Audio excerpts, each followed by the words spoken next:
ஈதமிழ் நேயர்களுக்கு வணக்கம். ஓவியத்துறையில நிறைய பேர் சாதனை படைச்சிட்டு வராங்க. அந்த வகையில இப்போ ரீசெண்டா ஒரு ஓவியம் பாத்தீங்கன்னா பயங்கரமா இணையத்துல வைரல் ஆச்சு. என்ன ஓவியம் அப்படின்னா, அதாவது கமல் சாரோட டிராயிங் லிப்ஸ்டிக்கை பயன்படுத்தி முத்தத்தாலே ஒரு ஓவியர் வரைஞ்சிருந்தாரு. அந்த ஓவியம் பாத்தீங்கன்னா அப்படியே தத்ரூபமா ரொம்ப அற்புதமாவும் இருந்துச்சு. சோசியல் மீடியா எல்லாத்தையுமே பயங்கரமா வைரல் ஆச்சு. அது மட்டும் இல்லாம அதுல என்ன ஒரு ஸ்பெஷல் அப்படின்னா, அந்த ஓவியத்தை கமல் சாரே பார்த்துட்டு அவரை நேர்ல கூப்பிட்டு பாராட்டியிருக்காரு. சோ அந்த ஓவியத்தை வரைஞ்சவர் வேற யாரும் இல்ல, கோயம்புத்தூர் குனியமுத்தூரை சேர்ந்த ஓவியர் ராஜா தான். சார் இங்க நம்ம கூட தான் இருக்காரு. சோ அந்த சுவாரஸ்யமான தகவல்கள் எல்லாம் அவர்கிட்ட கேட்டு தெரிஞ்சுக்கலாம் வாங்க.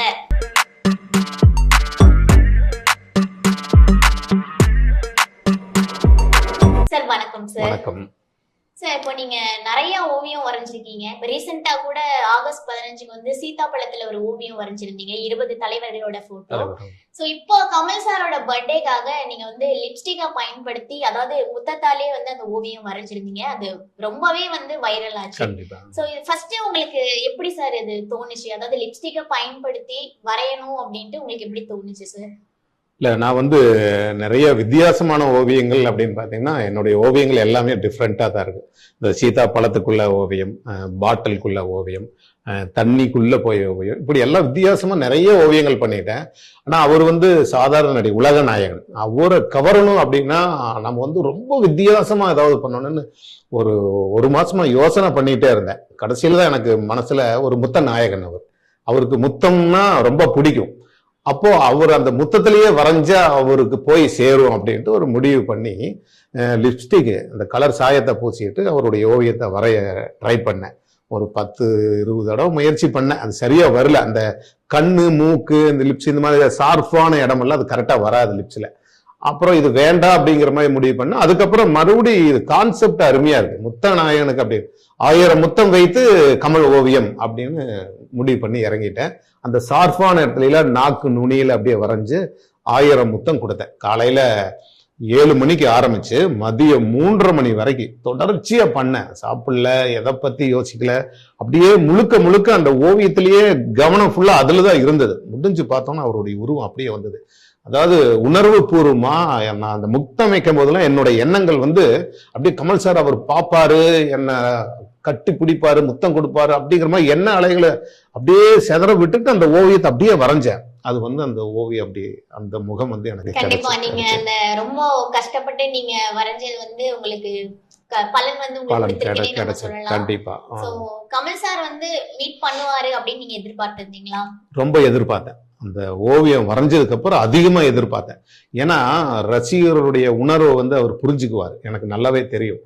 ஏன்னா அவரு ரொம்ப கஷ்டப்பட்டு தானே இந்த இடத்துக்கு வந்திருக்காரு. அப்படிங்கும் போது இந்த ஓவியம் வரையும் போதே எனக்கு அந்த நம்பிக்கை வந்தது. எப்படியாவது அழைப்பு வரும்னு பேட்டியெல்லாம் கொடுத்துட்டு இருந்தேன். எல்லாம் கேட்டாங்க, அது எப்படி அவர் அவ்வளவு பிஸியா இருக்காரு, நிறைய விஐபிகளை பார்ப்பாரு, அந்த சமயத்துல உங்களை எப்படி ஞாபகம் வச்சுக்குவான்னு கேட்பாரு. கண்டிப்பா ரசிகனுடைய உணர்வை கண்டிப்பா உலகநாயகர் வச்சிருப்பாரு, அழைப்பாரு, கட்டி அணைப்பாரு, முத்தம் கொடுப்பாருன்னு தைரியமா பேட்டி கொடுத்தேன். அதே மாதிரி எனக்கு ஒரு போன் கால் வந்தது. ஃபோன் கால் ஃபர்ஸ்ட் ஒருத்தர் பேசுறாரு. பேசிட்டு, சார் நீங்க யூஎம்டி ராஜா குனியமுத்தூர் முத்த ஓவியம் வரைஞ்சிங்களா? ஆமா சார் அப்படின்னு. உங்ககிட்ட இன்னி கொஞ்ச நேரத்துல ஒருத்தர் ஒரு முக்கியமான பேசுவாரு, நீங்க போனை ஆஃப் பண்ணிடுங்க, அப்படியே வச்சுக்கங்க அப்படின்னாரு. என்னால நம்பவே முடியல. அந்த போன் அப்படியே கையிலேயே வச்சுட்டு இருந்தேன். அது என்னால சொல்லவே முடியாது. இப்போ சொல்லும் போதும் கூட அந்த கை வைப்ரேஷன்ல ஆகுது. அந்த போன் கால் வந்தோன்னு பேசுறாரு. நான் கமலஹாசன் பேசுகிறேன் அப்படின்னாரு. என்னால ஒண்ணும் முடியல, என் வார்த்தைகளே வரல. உங்களுடைய ஓவியத்தை பார்த்த முத்த ஓவியங்கள் எனக்கு ரொம்ப பிடிச்சிருக்கு. நவம்பர் 7ஆம் தேதி நான் உங்களை நேர்ல சந்திக்கிறேன், அதற்கான அப்படின்ட்டு வச்சுட்டாரு. அப்படின்னு நினைக்கும் போது மறுபடி எங்க நிர்வாகிகள் உங்களை அழைச்சிட்டு வருவாங்க அப்படின்னு சொன்னா, நான் சார் பேசுறதுக்குள்ள வச்சுட்டாரு. அது என்னால வெளியே சொல்ல முடியல. வீட்டுல அவ்வளவு சந்தோஷப்பட்டு, ஏன்னா அந்த உன்னால் முடியும் தம்பி படத்தை பார்த்து பலன் அப்படியே கிடைச்சது. ஒரு ஒளி வந்த மாதிரி ஆயிடுச்சு, நம்பிக்கை வந்துருச்சு. கமல் சார் கூப்பிடுவாரு, பயங்கர சந்தோஷப்பட்டாங்க. நம்பல, என் ஒய்ஃப் நம்பல, எப்படி கமல் சார் கூப்பிடுவாரா அப்படின்னு. அப்ப எங்க அம்மாவும் நம்பல. அப்ப என்ன இவங்களே நம்பலங்கும் போது மக்கள் எப்படி நம்புவாங்க? அப்ப அவர் பார்த்ததுக்கு அப்புறம் தான் இந்த நியூஸை நம்ம சொல்லணும் அப்படின்னு அப்படியே தயாரா இருந்தேன். கரெக்டா 6ஆம் தேதி என்னை வந்து அழைச்சிட்டு போனாங்க. அழைச்சிட்டு போய் அந்த பிறந்த நாள் அன்னைக்கு என்ன முதல் சந்திக்கணும்னு ஆசைப்பட்டிருக்காரு. அது எனக்கு பயங்கரமா சந்தோஷமா இருந்தது. என்னை அழைச்சிட்டு போய் அவருடைய ரூம்லயே உட்கார வச்சாங்க, பெட்லயே உட்கார வச்சாங்க. நானு என் மனைவி தான் கூட்டிட்டு போனேன். அவங்க கடைசி வரைக்கும் நம்பல. நீயே வந்து பாரு அப்படின்னு சொல்லி அவங்கள கூட்டிட்டு போய் நம்பல. பார்க்க முடியுமா முடியுமா முடியுமான்ட்டு இருந்தாங்க. முடியும் அப்படின்னு சொல்லி உட்கார வச்சேன். வந்தார், உள்ள வந்தார். வந்ததுமே நான் பார்த்தோன்னே அப்படின்னு அப்படி ஒரு ஆச்சரியம் இப்படின்னாரு. எனக்கு அப்படியே ஏதோ ரொம்ப பழக்கப்பட்ட எல்லா சேனல்லையும் போய் அவர் அந்த அளவுக்கு ஈர்த்து இருக்குது அந்த போது. இப்படின்னாரு.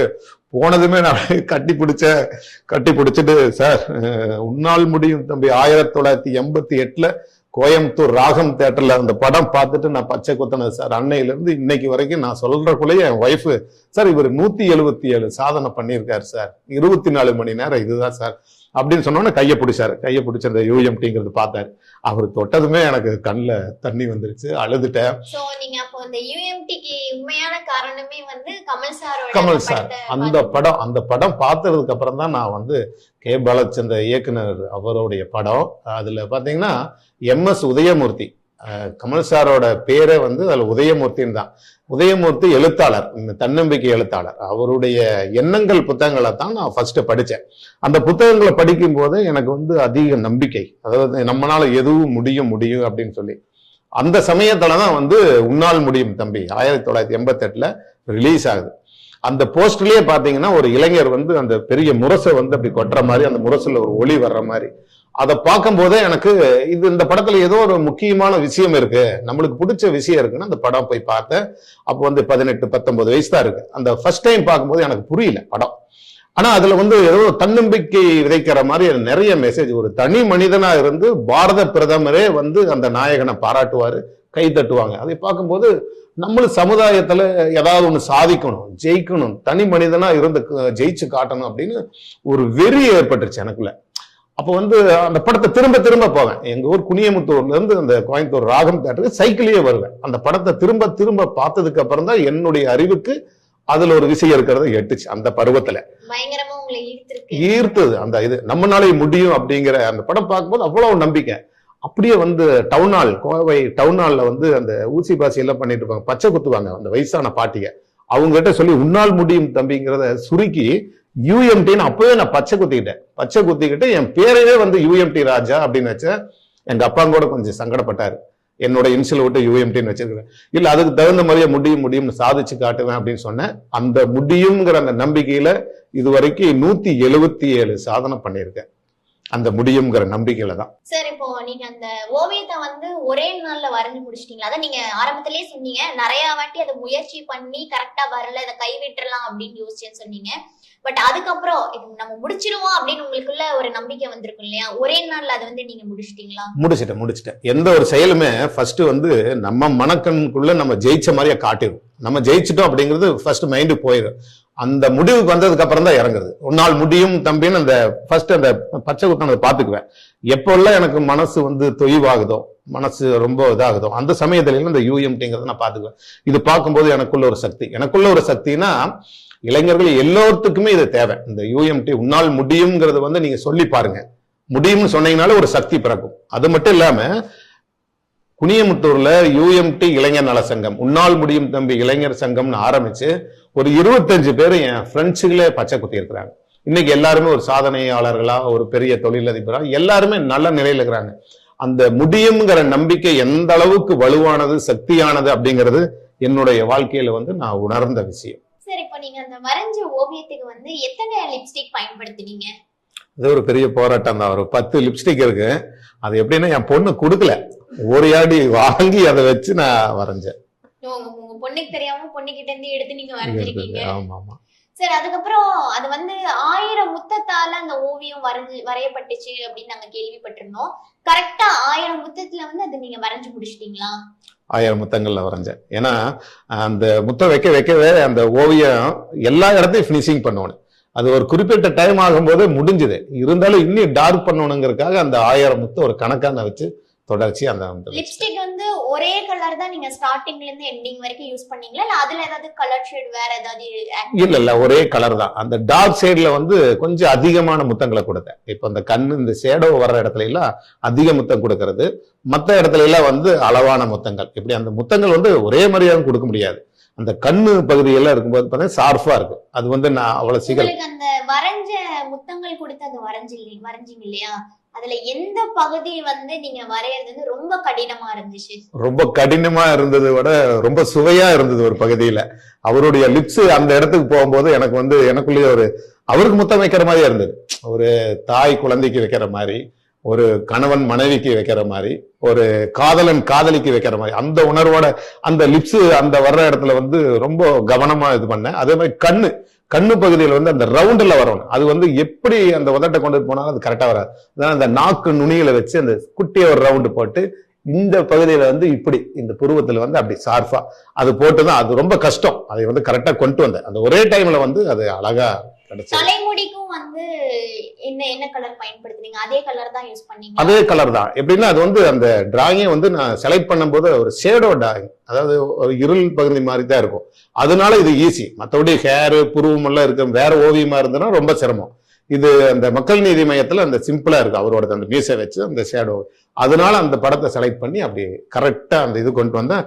அது முடிச்சு பார்க்கும்போது எனக்கே ஆச்சரியமா இருந்தது. அது போட்டோ ஃப்ரேம்ல பார்க்கும்போது ஒரிஜினல் போட்டோ மாதிரி இருந்தது. அப்போ எனக்கு பிடிச்சிருச்சு அப்படிங்கும் போது நிச்சயமா கமல் சாருக்கு பிடிக்கும் அப்படிங்கிற நம்பிக்கை வந்தது. காத்திருந்தேன், அதுக்கான பலன் எனக்கு கிடைச்சது. சரி, இன்னொரு விஷயமும் நாங்க கேள்விப்பட்டோம். அதாவது நீங்க பிக் பாஸ்க்கு போக போறதா வந்து தகவல்கள் எல்லாம் வெளியாயிட்டு இருக்கு. இப்ப சோசியல் மீடியாலயும் வந்து இந்த நியூஸ் எல்லாம் பரவிட்டு வருது நம்ம சொல்லலாம்.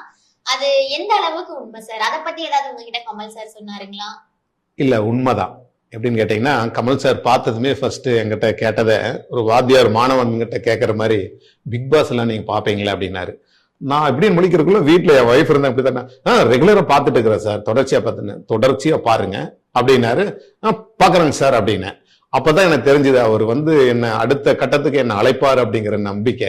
அது இல்லாம அந்த பிக் பாஸ் அப்படிங்கும் போது எனக்கு பிக் பாஸ்ல போறதை விட அவருடைய படத்துல நடிக்கணுங்கிறத என்னுடைய லட்சியம் கூட சொல்லலாம். ஏன்னா நானும் சினிமாவுக்காக முயற்சி பண்ணி பல போராட்டங்களில தாண்டி அவருடைய காக்கி சட்டை படம் பார்த்ததுக்கு அப்புறம் தான் உடற்பயிற்சி பண்ணணும், ஆரோக்கியமா இருக்கணும் அப்படிங்கிற தாட்டு வந்தது. எக்ஸசைஸ் பண்ண ஆரம்பிச்சேன். யோகா, கராத்தா எல்லாமே பழகி இருக்கிறேன். அதே மாதிரி இந்த இந்தியன் படம் பார்த்ததுக்கு அப்புறம் அந்த தேசத்து மேல அதிகப்பற்று, நேதாஜி சுபாஷ் சந்திர போஸ் மேல எல்லாம் அவ்வளவு ஒரு பற்று, ஒரு புரட்சிகரமான ஒரு பெரிய வர்ற காரணமே இந்தியன் படம் பார்த்ததுக்கு அப்புறம். அது பார்த்ததுக்கு அப்புறம் இந்த கண்ணுக்குள்ள வந்து தேசிய கொடியை வரைகிறது, மூங்கில்ல நெருப்புல சுட்டு தேச தலைவர்களை வரைகிறது, சீதாப்பழ இதுவும் கூட கமல் சார் அந்த பிக் பாஸ், அது அவருதான் பாஸ். அப்படி அவருடைய சலங்கை ஒளி படத்தை பார்த்து பரதநாட்டியம் கத்துக்கிட்டேன். அதே மாதிரியே எனக்குள் ஒருவன் படம் பார்த்ததுக்கு அப்புறம் கராத்தா கட், இப்படி அவருடைய படம் எல்லாம் எனக்கு ஒரு பாடமா தான் இருந்தது. அதனால அவர் படத்துல நடிக்கணும். எனக்கு பிக் பாஸ் அவர் அழைச்சா நான் போக மாட்டேன்னு சொல்ல முடியாது. ஏன்னா பிக் பாஸ்ல போனா அவர் கூடயே இருக்கலாம், அவர் பாப்பாரு. அது இல்லாம என்னுடைய ஒட்டுமொத்த திறமையை வந்து நான் காட்டிக்கலாம். ஏன்னா வெளிக்கொண்டு வரக்கு என்ன முழுமையா காட்டுறது. இப்பவே ஓரளவுக்கு என்னுடைய வீடியோ அதெல்லாம் அவர் வந்து பார்த்துட்டாரு, எல்லாம் பார்த்துட்டாரு. நான் பல கலைகள் கற்று சகலகலா வல்லவன் பட்டம் வாங்கியிருக்கிறேன், பல்கலை வல்லுநர் விருது வாங்கியிருக்கிறேன். இதெல்லாம் வந்து அவர் பார்த்துட்டாரு. என்னுடைய ரசிகன் இப்படி இருக்காரு அப்படின்னு அவருக்கு பெருமை. ஏன்னா அவர் மூலியமா தான் நான் இந்த விஷயங்களை கத்துக்கிட்டேன். அதனால பிக் பாஸ் அழைப்பார். கூடிய விரைவில் பிக் பாஸ் களத்துல UMT ராஜாவை பார்க்கலாம். ரோல் மாடலா இருந்ததே வந்து கமல் சார் தான் இல்லீங்களா? கண்டிப்பா ரோல் மாடலா இருந்தது ஃபர்ஸ்ட் வந்து தன்னம்பிக்கை எழுத்தாளர் MS உதயமூர்த்தி ஐயா அவர்கள். அவரை வந்து நாணி கலையரங்கத்துல ஒரு பத்திரிகை விழால நான் பார்த்தேன், ஃபர்ஸ்ட் டைம் பார்த்தேன். அப்ப வந்து அந்த மேடையிலேயே வந்து அவர் குறிப்பிட்டாரு, அதாவது அப்துல் ரஹீமோட அக்னி அப்படிங்கிற ஒரு புத்தகத்தை வந்து ஆங்கிலத்துல எனக்கு இந்த கோயம்புத்தூர்ல கிடைச்சதுன்னா ரொம்ப சௌரியமா இருக்குன்னு ஒரு வேண்டுகோள் வச்சிருந்தாரு. அதைய நான் கேட்டுட்டு மறாவது நாள் மீட்டிங் முடிஞ்சு மறாவது நாள் கோயம்புத்தூர்ல எல்லா புக்கு கடையிலையும் போய் தொலாவி அப்படி ஒரு புத்தகத்தை நான் எடுத்துட்டு கோயம்புத்தூர் அஸ்வினி லாட்ஜ்ல அவர் தங்கியிருக்காரு. ரொம்ப எளிமையானவர், முதியவர் அவரை போய் நான் பார்த்து இந்த புத்தகத்தை கொடுத்தேன். ரொம்ப சந்தோஷப்பட்டாரு. அப்பதான் நான் வந்து UMTன்னு பச்சை குத்தி இருக்கிறேன் சார், உங்க புத்தகங்கள்ல நிறைய படிச்சிருக்கிறேன் அப்படின்னு சொல்லும் போது அவரு வந்து எனக்கு ஒரு லெட்டர் எழுதி பாலச்சந்திர ஐயாவை பார்க்கறதுக்கு பரிந்துரை செய்தார். ஏன்னா அந்த பாலச்சந்திர ஐயாவோட படத்துல வந்து MS உதயமூர்த்தியோட பேர் தான் கதாநாயகனுக்கு வச்சிருந்தாங்க. அதே மாதிரி பாலச்சந்திர ஐயாவை பார்த்தேன். அவரும் பார்த்துட்டு துணை இயக்குனர் வசந்த் அவர்களை அழைச்சு என்னை அறிமுகப்படுத்துறாரு. யூஎம்டி உன்னால் முடியும் தம்பி, இவர்ல இளைஞர்கள் ஒரு விதை. ஆமாங்க, அந்த புகைப்படங்கள் எல்லாமே ஆமா, நாங்க பாலச்சந்தர் வந்து அப்படி கையை பிடிச்சு பாப்பாரு, யூஎம்டின்னு பார்த்து அவ்வளவு சந்தோஷப்பட்டாரு. அப்ப வந்து கமல் சாருக்கு அவர் பரிந்துரை பண்ணாரு. நான் கமல் சார் ஆபீஸ்க்கு அப்பவே போனேன் 1990. போகும்போது ஆழ்வார்பேட்டையில அவர் இல்ல, ஜப்பானில் கல்யாணராமனுக்காக வெளிநாடு போயிருந்தாரு, பார்க்க முடியல. இப்படி முப்பெரும் தலைவர்களை, இப்படி பெரிய தலைவர்களை எல்லாம் நான் பார்த்துட்டேன். அப்படிங்கும்போது அடுத்த தலைவர் தான் ஆண்டவர். அவரையும் பார்த்துட்டேன். உன்னால் முடியும் தம்பி, மனம் நிறைவா மகிழ்ச்சியா இருக்கு. இந்த தீபாவளி தான் எனக்கு வந்து பெரிய தீபாவளி. சார், உங்களோட இவ்ளோ பிஸியான டைம்ல கூட எங்களுக்காக நேரத்தை ஒதுக்கி உங்களோட அனுபவங்கள் எல்லாத்தையுமே வந்து எங்க கூட ஷேர் பண்ணிக்கிட்டீங்க. அதுக்கு ரொம்ப நன்றி சார். உங்களோட துறையில வந்து நீங்க இன்னும் மென்மேலும் வளர்ந்து நிறைய சாதனைகள் வந்து படைக்கணும் நாங்க வேண்டிக்கிறோம். அது மட்டும் இல்லாம உங்களோட ஆசைக்காகவும் பிக் பாஸ்ல வந்து நீங்க போய் கண்டிப்பா வெற்றி அடையணும் அப்படின்ட்டு நாங்க பிரார்த்தனை பண்ணிக்கிறோம். ரொம்ப நன்றி சார். ரொம்ப நன்றி.